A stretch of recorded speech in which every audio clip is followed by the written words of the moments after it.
El Papa León XIII dijo esto de este tema que yo le voy a compartir. Dijo que San Agustín había dicho que era el tema sobre el que más se hablaba, pero sobre el que menos se sabía. Y que por eso muchas veces lo que se decía no era. Y eso traía como consecuencias que nosotros los fieles no tuviéramos una verdadera experiencia de fe y de piedad. Entonces, como a mí me gusta lo que es verdad, se lo voy a leer tal cual lo dijo San Agustín. ¿Listo?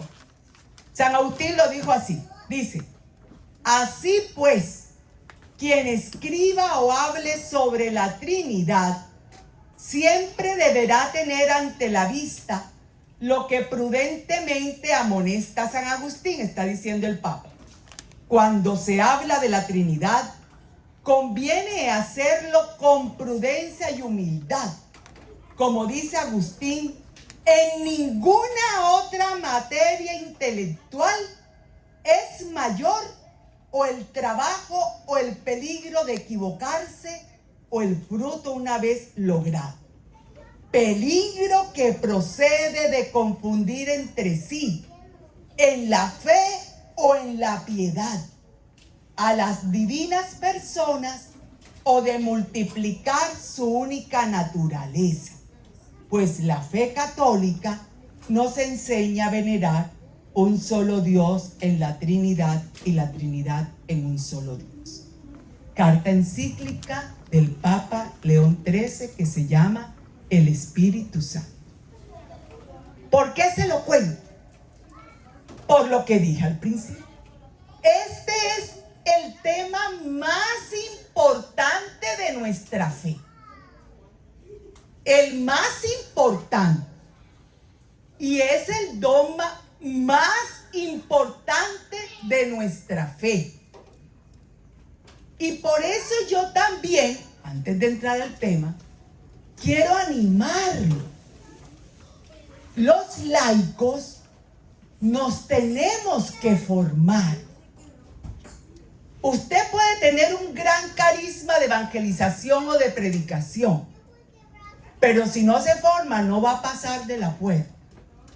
Y yo lo digo de esta manera, porque el Señor no está loco y no va a arriesgar el reino que le costó la vida. No lo va a arriesgar. Así que cada uno llega hasta donde esté preparado para llegar. Por eso los laicos nos tenemos que formar. ¡Ay, qué pereza, Cecilia! Sí. A veces no es tan chévere, ni uno siente muchas emociones o cosas chéveres, pero es lo que nos da la certeza. Entonces, lo que voy a decir, no se quede con eso, listo. Voy a mencionar algo que tuvo que ver con mi vida. En la noche de Pentecostés, yo conté muy rápidamente cuándo fue mi encuentro con el Señor. Hace un pocotón de años, no lo voy a decir para que no saque cuenta. Entonces, ¿qué pasó? El Señor me regaló el carisma de la predicación y la evangelización. Y yo empecé a predicar y a evangelizar. Pero en ese camino, el Señor me llamó a ser teóloga. Yo soy teóloga titulada en la Universidad Católica de Oriente de Colombia. Y en este momento soy docente de teología. Doy en la Universidad Pontificia Bolivariana. ¿Usted sabe lo que es una universidad pontificia? Cuando oiga ese nombre. Las universidades pontificias son las que han firmado con el Vaticano, con la Santa Sede, un convenio para defender los valores del Evangelio, el humanismo cristiano, y todos sus estudiantes van a ser formados integralmente en el Evangelio. Y de la universidad, ahí doy varias materias. Una que me gusta mucho, el Jesús hombre. Me encanta, me apasiona. Ojalá lo conociéramos todo. Eso vamos a hacer así, ¡boom! Se nos va a volar la cabeza. Y en la Católica de Oriente doy en este momento Mariología, Neumatología y Dios en la historia de Israel. Fueron los 3 cursos que di este semestre. ¿Por qué se lo cuento? Porque ese curso de neumatología, la primera parte es esta. Entonces, ¿por qué se lo cuento? Porque antes de ser teóloga yo dije, vaya qué cosa. Sonaba muy bonito, la gente hasta lloraba y después había mucha emoción, pero no eran verdad.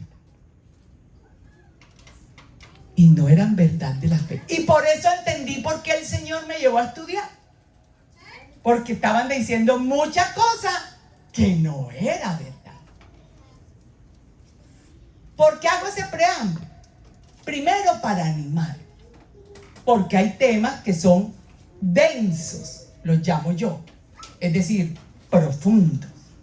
Pero que se necesitan saber. Como este. Es el más importante. Lo va a decir el Papa San Juan Pablo II. Y lo va a decir toda la doctrina de la iglesia. Es el tema más importante. Y en esto nosotros deberíamos ser ¿qué? Saber. Quizás no todo lo que se dice, pero tenerlo claro. ¿Listo? Ok.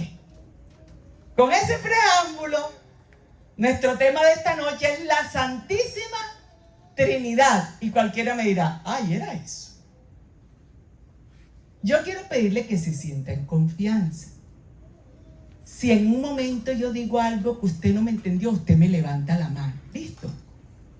Y yo con todo gusto le voy a repetir. ¿Cómo voy a desarrollar el tema? Primero, voy a decir cuáles son las 4 verdades que enseña el dogma de la Santísima Trinidad. Segundo, voy a mostrar el fundamento en el Antiguo Testamento y en el Nuevo Testamento. Tercero, voy a decir muy brevemente, porque eso es muy largo, cómo se relacionan las 3 personas. ¿Cómo se relacionan?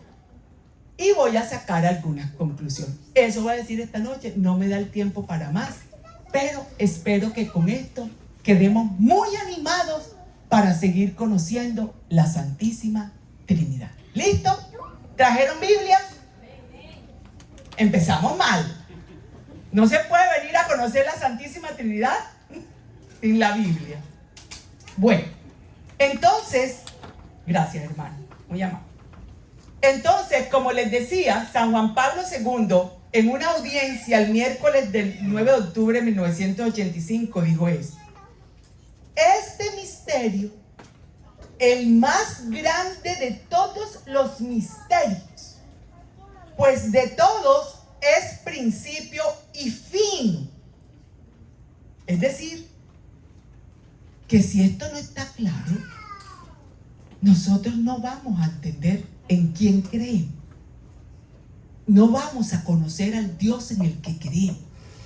¿Listo? Bueno.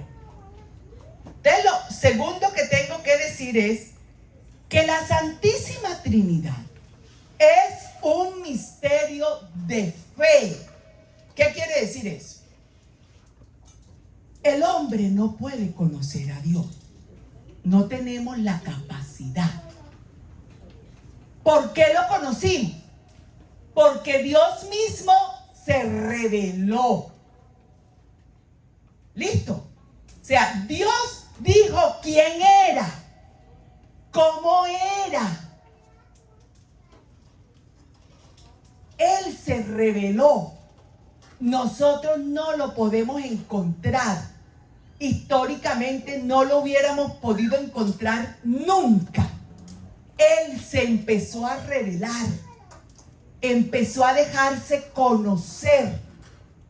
Y empezó a escribir una historia de la revelación. Y nosotros los teólogos lo que hacemos es estudiar esa revelación. Pero desde ya le digo una cosa. Nunca podrá haber contradicción en lo que digamos con lo que ha dicho Dios. ¿Por qué? Porque la teología es una ciencia en la que es la única ciencia. Un médico va a estudiar, ahora el COVID, los médicos estudiaban a partir de hipótesis. En la teología nosotros estudiamos a partir de una verdad. ¿Cuál es la verdad? Dios existe. Y son 3 personas. Ya. A partir de eso estudiamos. Entonces, si Dios nos hubiera revelado, nosotros no lo hubiéramos conocido. Porque es un misterio insondable. Él quiso dejarse conocer y se reveló. Ahora, otra cosa que les quiero decir, que fue lo tercero. En ese esquema trinitario de que Dios es Santísima Trinidad, Padre, Hijo y Espíritu Santo, hay 4 verdades que no van a cambiar nunca y que son lo que sostienen nuestra fe. Primera verdad: las 3 personas divinas tienen una única naturaleza. Ustedes tienen presente cuando en el credo decimos, en el niceno-constantinopolitano, que es el largo, decimos: creo en Jesucristo, único, Hijo único de Dios, engendrado, no creado, de la misma naturaleza del Padre, que con el Padre, exacta. Entonces las 3 personas divinas tienen la misma naturaleza. ¿Qué es la naturaleza? ¿Cuál es tu naturaleza, mi corazón? No te dé pena decir. ¿Cuál es su naturaleza, hermano? ¿Qué es lo que es usted naturalmente? Una persona humana. ¿Y por qué humana? ¿Qué tenemos los humanos que hace única nuestra naturaleza? Eso. Entonces, cuando hablamos de la naturaleza humana, hablamos de que es una capacidad que no tienen los otros seres vivos de razonar. Entonces, primera verdad: las 3 personas divinas tienen la misma naturaleza. ¿Y cuál será esa naturaleza? Divina. Por eso cuando nosotros nos digan, oiga, ¿quién es Dios? Nosotros empezamos: el más lindo, el bello, el omnipotente, el misericordioso. ¿Qué deberíamos contestar? Dios. ¿Quién es Dios? Dios. Porque su naturaleza es divina. Ya. A veces los que nos enredamos somos nosotros. Es decir, si yo digo, ¿cuál es la naturaleza del ser humano? Pensar. ¿Qué es el hombre? ¿Qué es el ser humano? Un hombre pensante. Ya. Bien. ¿Qué? Que ahora ya no está pensando el ser humano como debería pensar. ¿Quién? El ser humano en Ah. la humanidad. Bueno, que utilicemos la razón o que no la utilicemos, eso es diferente. Segunda verdad: ninguna de las personas es otra, sino que es cada una. ¿Me explico? El Padre es el Padre. El Hijo es el Hijo. El Espíritu Santo es el Espíritu Santo. Entonces, cuando yo hablo de Jesús como si fuera el Espíritu Santo, yo estoy cometiendo un error.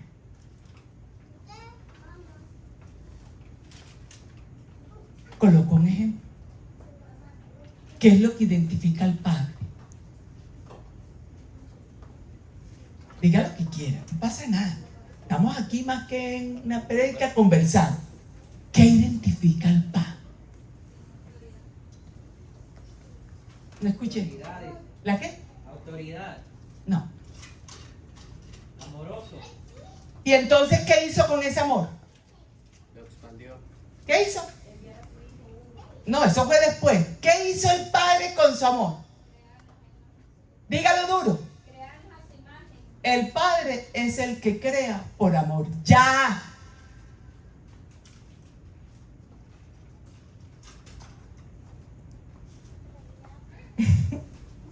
Pero es bello, ¿no? El tema apasionante. Va despertando las ganas. Viene hasta las 11 entonces. A la hora que el Señor quiera, por mí feliz. Entonces yo no le puedo poner a Jesús a crear, porque Jesús no es el Padre. El que crea es el Padre. ¿Ya? Tercera verdad. El Padre es Dios, el Hijo es Dios y el Espíritu Santo es Dios. Ojo, porque por eso decía que el tiempo no me daba, que me hubiera gustado hablar de esto.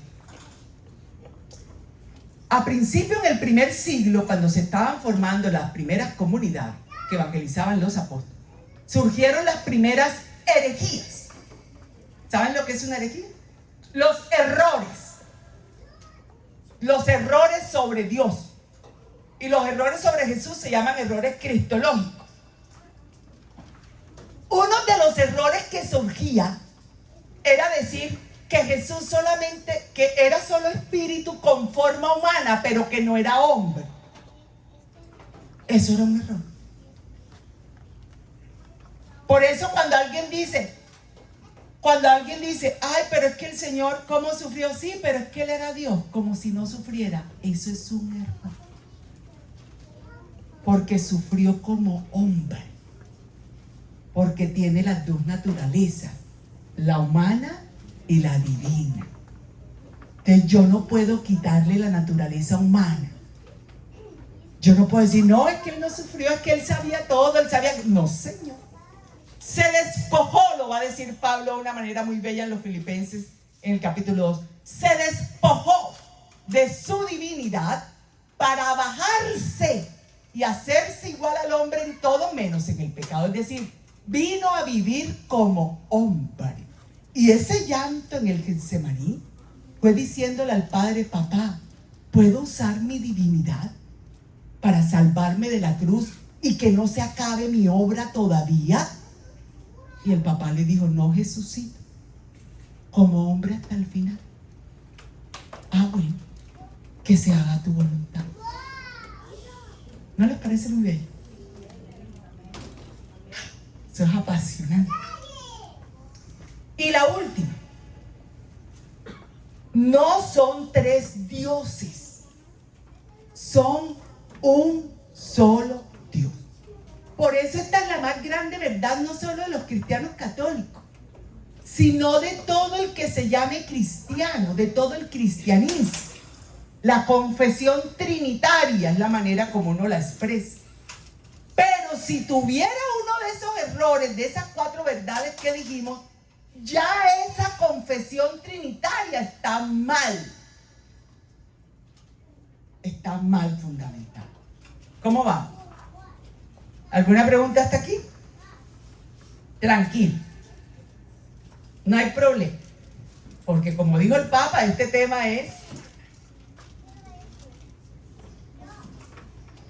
Se reía un amigo mío cuando le conté que lo iba a compartir, pero no por malo, sino que me decía, pero si a un alumno tuyo te demoraste 2 horas explicándoselo a él solo, y le digo, pues me va a tocar, si es hasta las 11, vamos hasta las 11. ¿Vamos bien hasta aquí? ¿Está entendiendo? Arrianismo, esa fue la herejía, Fueron 2 las más importantes contra la Santísima Trinidad, arrianismo y macedonismo. Fueron las 2 herejías más importantes. Las tengo de último, vamos a ver si nos da tiempo. ¿Dónde encontramos en la palabra la revelación de la Santísima Trinidad? ¿Dónde? En el Antiguo Testamento primero, ¿dónde? En Revelaciones. En el principio, Él creó el cielo, el Espíritu de Dios anunciaba. Pero hay una frase. Hagamos. Epa. Génesis 1:26. el mayor fundamento en el Antiguo Testamento. En el Antiguo Testamento. De la presencia trinitaria. Porque dice, hagamos. Entonces, el estudio lo que revela es que el Padre está hablando con los otros dos. Hagamos. Es decir, si yo digo, si estoy aquí sola, y digo, hagamos asamblea, ¿puedo decir hagamos asamblea? No, porque estoy sola. Pero si estamos así como ahora, yo digo, hey, hagamos vigilia. Significa que estoy dialogando, conversando con alguien. Entonces, aquí hay un tema importante. ¿Cuál es? Que en el Antiguo Testamento lo que hay son insinuaciones, vestigios de la revelación de la Santísima Trinidad. En el Antiguo Testamento, ojo, no hay ningún texto que hable de los tres explícitamente. Ahora, sentados en la silla, por favor. Hay unos textos en el Antiguo Testamento que nos hablan del ángel de Yahvé.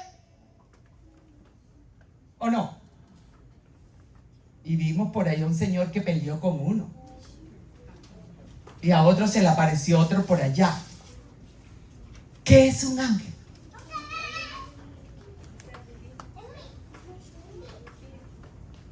¿Pero qué es? ¿Qué es? Un ser que ha sido creado para adorar. Un enviado. Si hay un enviado, es porque hay uno que envía. Y ese enviado, que es un ángel, viene, por ejemplo, y con los que habló de parte de Dios. Vamos viendo. Habló de parte de Dios. Entonces, cuando un ángel viene y habla de parte de Dios, no le puedo decir que el ángel es Dios. ¿O sí? No. Es otra persona. Esas son las insinuaciones, y esa es la manera correcta de decir. Insinuaciones que tiene el Antiguo Testamento sobre el tema de la Santísima Trinidad. Todo eso supone. Ahora, un momentito, importantísimo. ¿Cuándo nace el judaísmo?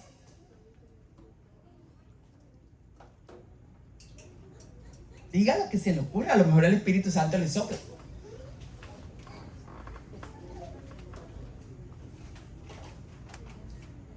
Cuando ellos regresan del exilio al que se los llevó Ciro, Isaías. Cuando regresan del exilio en el 587, van a ser el judaísmo. No fue con Abraham. Con Abraham nace el pueblo. Yo seré su Dios, ustedes serán mi pueblo. Pero el judaísmo como tal van a ser cuando regresan de ese exilio. Por eso Isaías y los profetas, porque hay varios profetas acompañándolos en el exilio, por eso van a decir, cuando volvamos entonces otra vez Yahvé, y cantarán de alegría. Y ahí sucede algo importantísimo que es el centro también de nuestra fe, que nuestro Dios es monoteísta, es un solo Dios. Ese fue un bingo del judaísmo.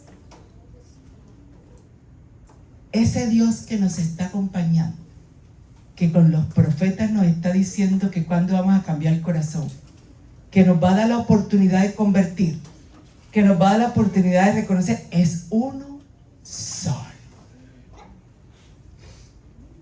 Entonces, ¿qué llevamos en el Antiguo Testamento? Un vestigio de que no hay una sola persona, sino que hay por lo menos dos distintas, y que esa persona es un solo Dios. Esa persona, monoteísta. Ya. ¿Claro eso? ¿Sí? Ok. Hay otros textos, hay muchos otros textos que dan esos vestigios. Los menciono por si alguien está escribiendo. Sabiduría 7 del 22 al 30, Proverbios 8 del 22 al 30, Salmo 32, 33 del 4 al 6, Salmo 147 al 15, Isaías 55, 11, Sabiduría 12 al 1, Isaías 11, 2, Eclesiástico 48, 12. Todos esos textos están dando como una insinuación de que ese Dios no era una sola persona. Ahora, fue el Nuevo Testamento el que trajo la plenitud de la revelación de la Santísima Trinidad. Y en el Nuevo Testamento suceden dos cosas. Una, la revelación que va a hacer Jesús mismo de la Santísima Trinidad, y la revelación que van a hacer los apóstoles cuando estaban predicando. ¿Listo? Entonces, la revelación de Jesús, ¿cómo la hizo? Con su vida y su doctrina, le va a ir revelando poco a poco a sus discípulos la presencia de la Santísima Trinidad. En el texto de Lucas 1, del 26 al 38, que es, ¿cómo se llama ese texto? Lucas 1, del 26 al 38. ¿Cómo se llama? Por allá lo dijeron, no tengan miedo. ¿De qué? No, eso no está anunciando el nacimiento. ¿Qué está anunciando ese texto? Eso es distinto. Está anunciando la encarnación. ¿Quién la está anunciando? No, señor. El ángel Gabriel habla 3 veces en el texto y María contesta con 2 preguntas. Cuando usted en un texto bíblico hay un personaje que tiene el control de lo que habla, ese es el personaje importante de ese texto bíblico. Y es un ángel.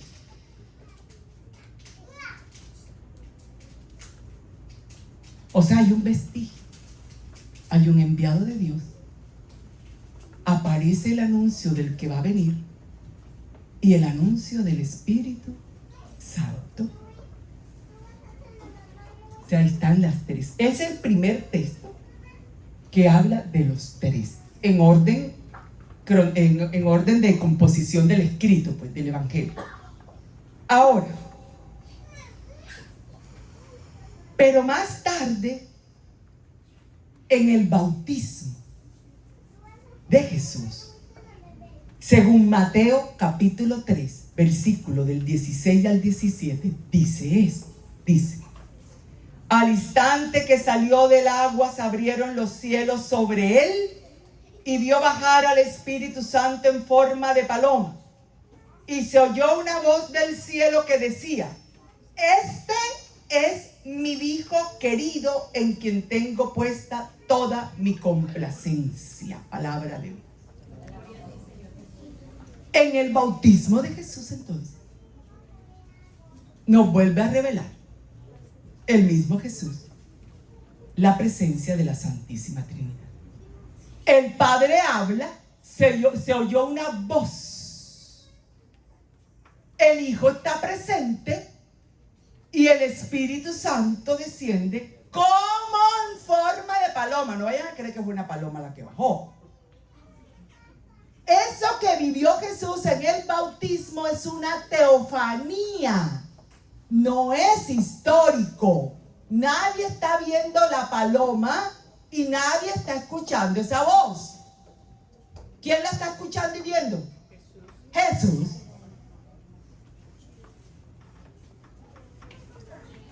Jesús. Apasionante, ¿no? Jesús es una teofanía. Entonces, luego a lo largo de su predicación, hay muchos textos, pero ahorita en tiempos de Pentecostés, escuchábamos los textos de Juan, en donde él mismo va a decir muchas veces: el que me va a mí, ve a mi Padre. Cuando yo me vaya, le pediré a mi Padre que envíe el Paráclito, el Defensor. O sea, Jesús va a revelar. Ellos no conocían al Espíritu Santo, los discípulos. Por eso tenía que manifestarse en Pentecostés. Conocían al Padre porque Jesús lo estaba revelando. Quien ve a mi Padre, me ve a mí. Es decir, ¿tenía el Padre la figura de Jesús? ¿Qué era lo que mostraba Jesús del Padre?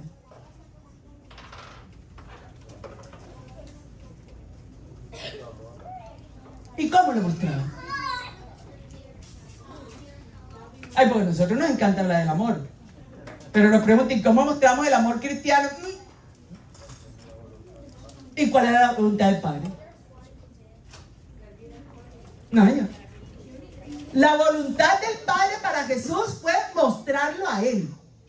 Y la voluntad nuestra es que como hijos adoptivos seamos como Cristo y mostremos al Padre y al Hijo. Por la gracia del Espíritu.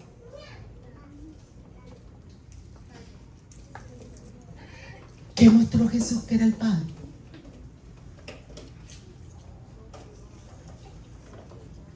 Tierno, misericordioso, se acercó a los pecadores, los perdonó, sanó a los enfermos, liberó a los endemoniados. ¿Qué fue lo que mostró? Que el Padre estaba en él. Y por eso estaba cerca.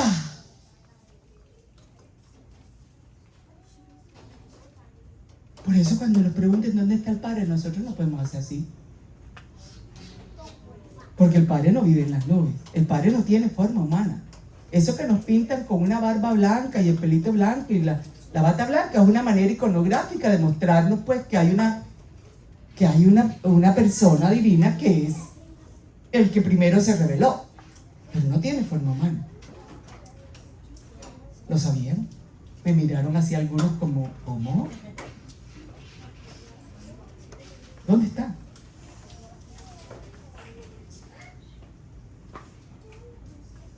Tremendo. Porque nosotros a veces queremos mostrar a Jesús alejando gente, cerrándole la puerta porque moralmente alguien tiene una falta,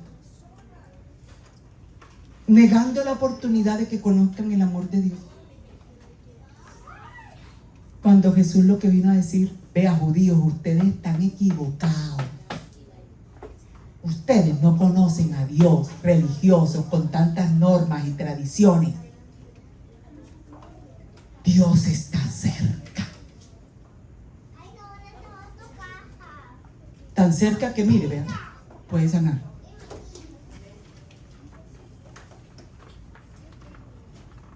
¡Qué belleza! Nuestro Dios está cerca. Tan cerca que ya no solamente puede sanar como en tiempos de Jesús, que inhabita. Esa es la palabra. Inhabita. Es decir, decidió habitar. Él tuvo la iniciativa de habitar en nosotros. ¿Alguna pregunta hasta aquí? Y las últimas palabras de Jesús en el Evangelio de Mateo, ¿cuáles fueron? No, Evangelio de Mateo, capítulo 28. ¡Bingo! Y antes de irse, reveló que todo lo que iban a hacer, oigan, servidores, cristianos, yo misma, que todo lo que había que hacer era sumergir a todo el mundo en la presencia amorosa del Padre, del Hijo y del Espíritu Santo, porque bautizar quiere decir sumergir. Y les dijo cómo. ¿Cómo dijo que se hacía? Enseñándoles lo que yo les he enseñado. Gloria a Dios. Para eso servimos. Para enseñar lo que Jesús ha enseñado. Y las personas inicien una relación con el Dios Trino, Padre, Hijo y Espíritu Santo, no con uno solo de los tres. Eso es un gran peligro. Eso es un gran peligro, pretender una relación con una sola de las tres personas divinas. Pero peligro mortal. Hicimos una oración aquí. ¿Quién nos perdona?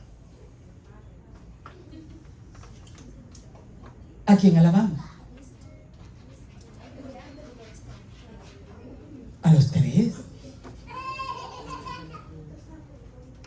Y de los tres, ¿quién es el que habita en nosotros? ¿Y por qué cuando lo pido entonces estoy mirando para arriba y viendo a ver si viene del cielo algo? Si está dentro de mí.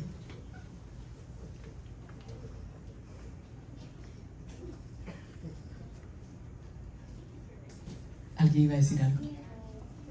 ¿O puedo seguir? ¿Vamos claros? Ok.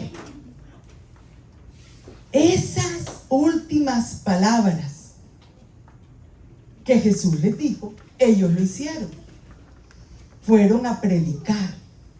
Y en la carta, en el primer de Pedro, el capítulo 1, versículo 1 dice: a los elegidos extranjeros de la dispersión del Ponto, Galacia, Capadocia, Asia y Bitinia, según la presencia de Dios Padre en la santificación del Espíritu, para la obediencia y la aspersión de la sangre de Jesucristo, donde proclama la existencia del Padre y del Hijo y del Espíritu Santo. Amén. Pedro escribió eso, o sea, ya Pedro y los discípulos están proclamando que ese Dios son tres personas. Y que ya ellos conocen a las tres. Porque Jesús les mostró al Padre. Ellos vivieron con Jesús. Y el Espíritu Santo fue manifestado por el Padre y el Hijo en Pentecostés. O sea, ya ellos conocen a las tres. Hermanos queridos, es importante conocer a las tres personas divinas, porque nadie se relaciona con quien no conoce. Yo no puedo ser amiga de la señora aquí al frente. Ojalá. Pero ni idea de quién es. Entonces yo no puedo decir, ahí al frente vive mi amiga. ¿Y la conoces? No, pero espero un día conocerla. No, entonces todavía no es amiga mía. Va a ser amiga mía cuando la conozca. Y esa expectativa sí la puedo tener. Y esa expectativa es la que nosotros tenemos que tener por lo primero que dije, porque Dios se reveló para que lo conociéramos. Para que lo conociera. ¿Vamos bien hasta ahí? Viene la parte más gruesa. Y es cómo se formó este dogma de la Santísima Trinidad. ¿Por qué? Porque ya dije que primero había unas insinuaciones en los textos bíblicos del Padre y de que de pronto había otro por ahí. Después Jesús en su predicación habla del Padre y de Él. Y luego manifiesta el Espíritu. Entonces, ¿cómo se llegó a este dogma? Las primeras comunidades empiezan a formarse. Y en los 4 primeros siglos, sobre todo, empiezan a aparecer en nuestra iglesia lo que nosotros llamamos padres de la iglesia. Que hay unos nombres que seguramente ustedes han oído mucho, porque la liturgia a veces nos dice, cuando estamos haciendo letanías por Origen y Atanasio, y repite ahí. Esos padres empezaron a estudiar esta revelación y dijeron, oye, son 3. Miércoles son 3. Pero son Dios. Pero no son 3 dioses. Pero es uno solo. Yo imagino esa conversación. Entonces, había una necesidad, dice San Juan Pablo II en esa audiencia que les mencioné. ¿Cuál era la necesidad? Les voy a contar cómo fue. Lástima que no tengo siempre un mapa que yo siempre tengo conmigo, que es el mapa de cómo era Palestina en los tiempos de Jesús y en el primer siglo. Cuando ellos salen a predicar, que ya se alejan de Jerusalén, rompen con el judaísmo. Además, Jerusalén va a ser destruido en el año 70. El imperio romano destruye Jerusalén y destruye el templo, y quedó eso que vemos en las películas. el murito ese donde los judíos están. Eso quedó, ese fue el templo de Jesús. Que me eriza la piel. Ese muro fue el templo que Jesús pisó y conoció. Imagínense. Entonces, ¿qué pasa? Cuando ya ellos rompen totalmente con el judaísmo y salen de Jerusalén, o lo sacan, o las dos, y empiezan a predicar, se encuentran con el mundo griego, con los filósofos, y vamos a ver a Pablo bravo, a nosotros los carismáticos que nos encanta Hechos de los Apóstoles. Ahí están el 17 dándose con los estoicos y con los gnósticos, porque tiene que mostrar que esto es verdad.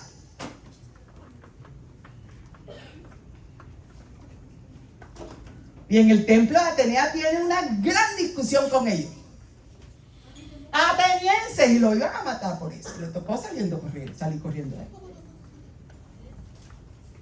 Entonces, ¿cuál era el problema del don? Que se inscribiera. No es la palabra no es escribir, sino inscribir. Pongo un ejemplo. Cuando usted y yo llevamos al niño a matricular, y más aquí, si la profesora no es latina, y nos pregunta cómo se llama, y nosotros le decimos Rupertino, la profesora es posible que escriba Rupert. No, profesora, así no se escribe. Es para ponerle ejemplo. El tema no era escribir, sino inscribir de la manera adecuada y correcta este don. Y había que inscribirlo correctamente porque el lenguaje de esa época era filosófico, no espiritual, como hablamos usted y yo, sino filosófico. Estaban los grandes filósofos ahí, revisando qué era lo que estaba apareciendo.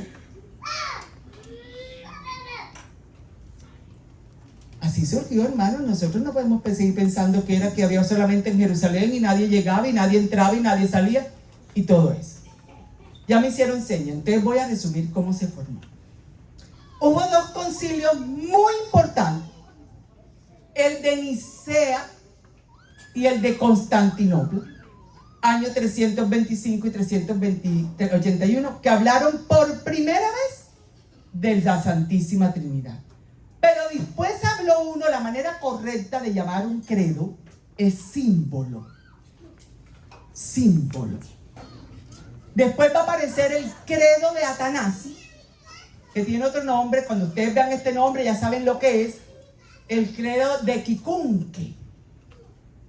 Y ese credo es el que va a decir lo que nosotros confesamos hoy en la misa. ¿Y qué va a decir? Creo en Dios Padre Todopoderoso, Creador del cielo y de la tierra. Lo que dijimos ahora. ¿Quién es el Padre? Creador. Ya. Creo en el Espíritu Santo. Creo en Jesucristo, su único Hijo, nuestro Señor, que fue concebido por obra y gracia del Espíritu Santo, que nació de Santa María Virgen, padeció en tiempos de Poncio Pilato, fue crucificado, muerto y sepultado. Pero el largo va a decir, engendrado, no creado, de la misma naturaleza del Padre. Creo en el Espíritu Santo, Señor y dador de vida, que procede del Padre y del Hijo, que con el Padre y el Hijo recibe una misma adoración y gloria, y que habló por los profetas. Entonces los carismáticos decimos, Señor y dador de vida, y Señor, dame vida, dame más vida. Y esa no es la vida que da el Espíritu Santo. La vida biológica no es la que da el Espíritu.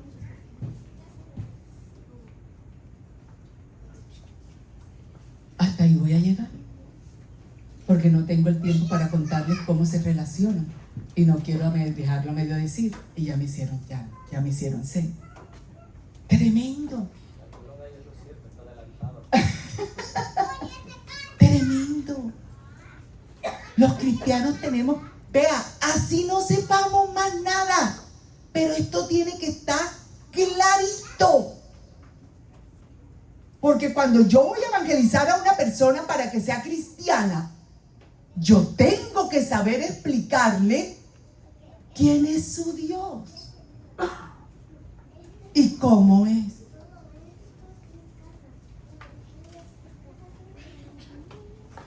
Entonces, para cerrar, ¿qué es Dios? Dios. ¿Y quién es Dios? Padre, Hijo y Espíritu Santo. Ya. En razón de su naturaleza.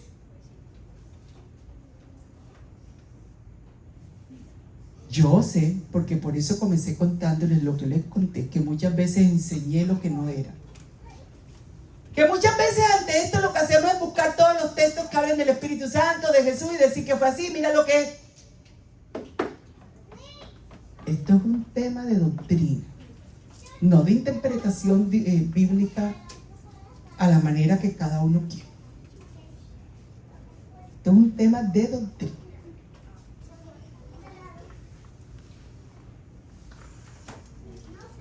Queridos hermanos, si queremos una relación con Dios, hay que conocer a cada una de las personas. Y el Espíritu Santo es el que nos ayuda a relacionarnos con el Padre y con el Hijo. ¿Por qué? Ya lo dije ahora que recito el credo. Porque Él viene de ellos, procede. Ni es creado ni es engendrado. Lo digo de otra manera. Aquí está el Padre, aquí está el Hijo, aquí está el Espíritu Santo. El Padre no es el Hijo no es el Padre, pero están unidos por el amor.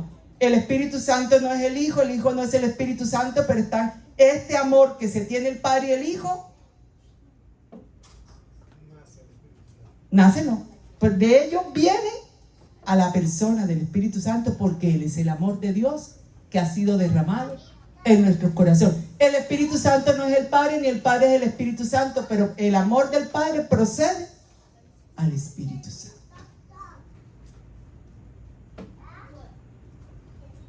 Muy fuerte.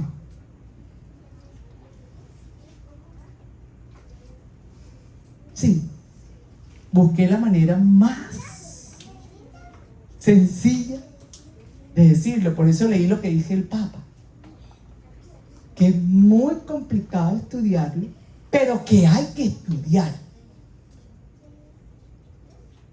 Yo le doy una fórmula sencilla: un solo Dios, que son tres personas, que son inseparables, pero no son la misma persona. Como una siamesa, no se separan nunca, pero no son una sola persona. Son dos aunque estén unidos. No se separan nunca. Donde está el Padre, está el Hijo y el Espíritu Santo.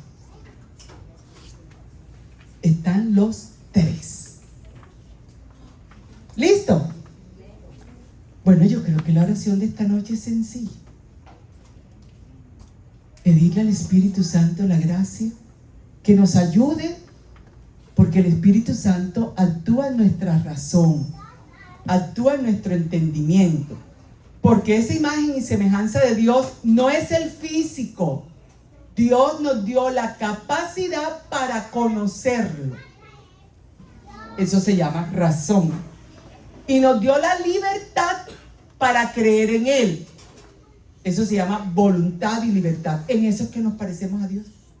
Porque Dios es tan libre que ha amado a todo el que ha querido. Es decir, a todos. Y su voluntad es que nadie se pierda. Gloria al Señor. Entonces, una oración corta. Vamos a pedirle eso al Espíritu.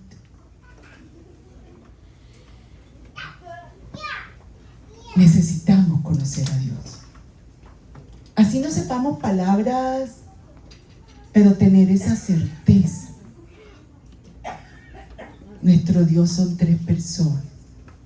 Y por eso en esta noche le damos gracias al Padre que nos creó. Ese es el máximo motivo de que Dios es Padre, que nosotros somos hijos. Por eso es Padre, porque nosotros somos hijos. Pero también le pedimos al Espíritu Santo conocer verdaderamente a Jesús. A veces le damos otra forma, otra predicación incluso. Jesús se hizo hombre, vivió como hombre, sufrió como hombre, tuvo amigos como hombre, predicó como hombre para la salvación de todos. Y necesitamos conocer a Jesús, bajarlo de esa nube en que lo tenemos a toda hora, aquí, con los pies en la tierra. Y necesitamos conocer al Espíritu Santo, que no es un fantasma, ni una paloma, ni una lengua de fuego, ni un ángel. Es una persona. Y por eso Pablo, de una manera muy bella en diferentes textos, va a decir: y el Espíritu Santo me habló, porque es persona. Y por eso en ese mandato misionero, en el nombre del Padre, del Hijo y del Espíritu Santo, solo las personas tenemos nombre. Reveló Jesús que el Espíritu era persona. Necesitamos el auxilio de la intercesión de María, que lo comprendió en la Anunciación. Que su Dios no era el Dios que solo pensaban los judíos, el Yahvé, que eran tres, y uno se iba a encarnar en él. Tremendo que María lo entendiera. Y nosotros también podemos entenderlo, y por eso el Espíritu puede encarnar a Jesús en nosotros.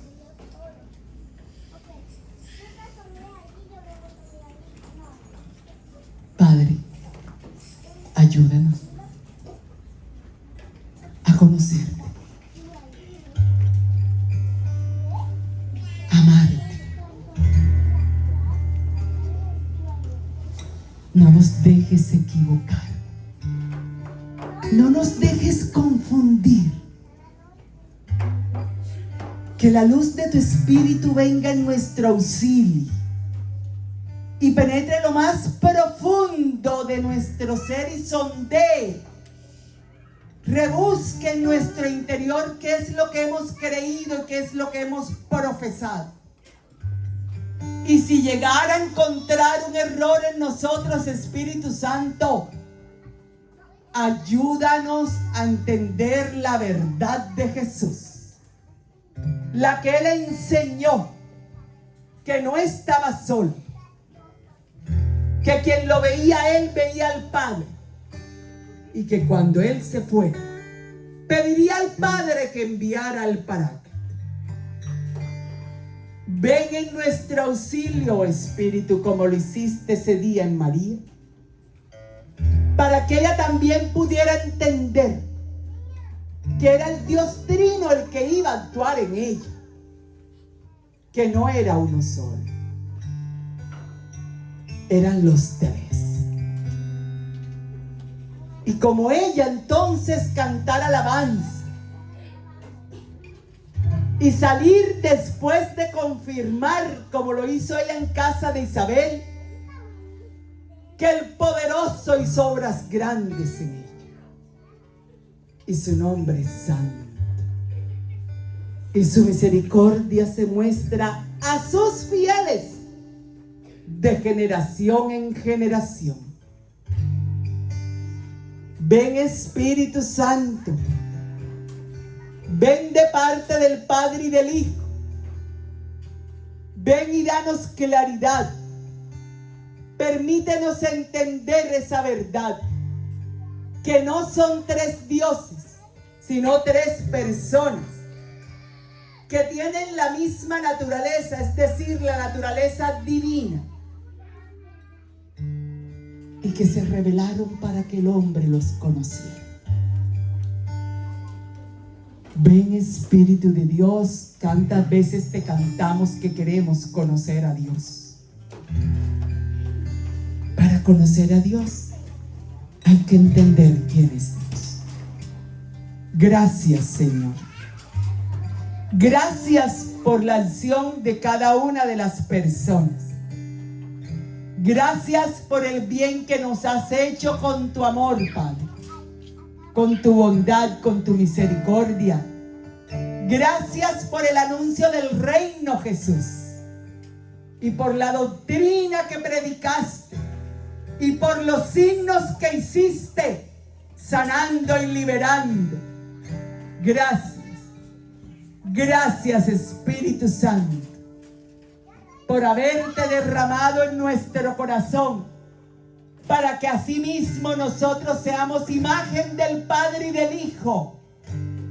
Y nadie puede decir que no puede amar como Dios ama, porque el amor de Dios habita en cada uno de nosotros.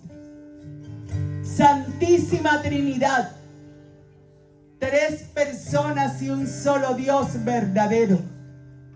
Hoy volvemos a confesar que tú eres la razón de nuestro credo de fe. Que tú eres Dios. Por eso, para ti la gloria, el honor y la alabanza, que solo se le rinde a Dios.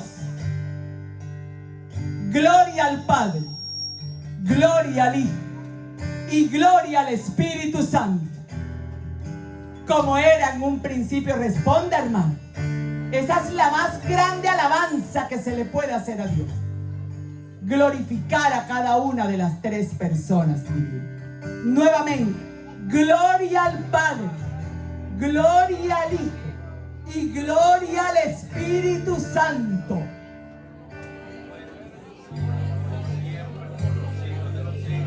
Amén, aleluya, gloria al Señor. Que Dios los bendiga. Vamos a darle un aplauso.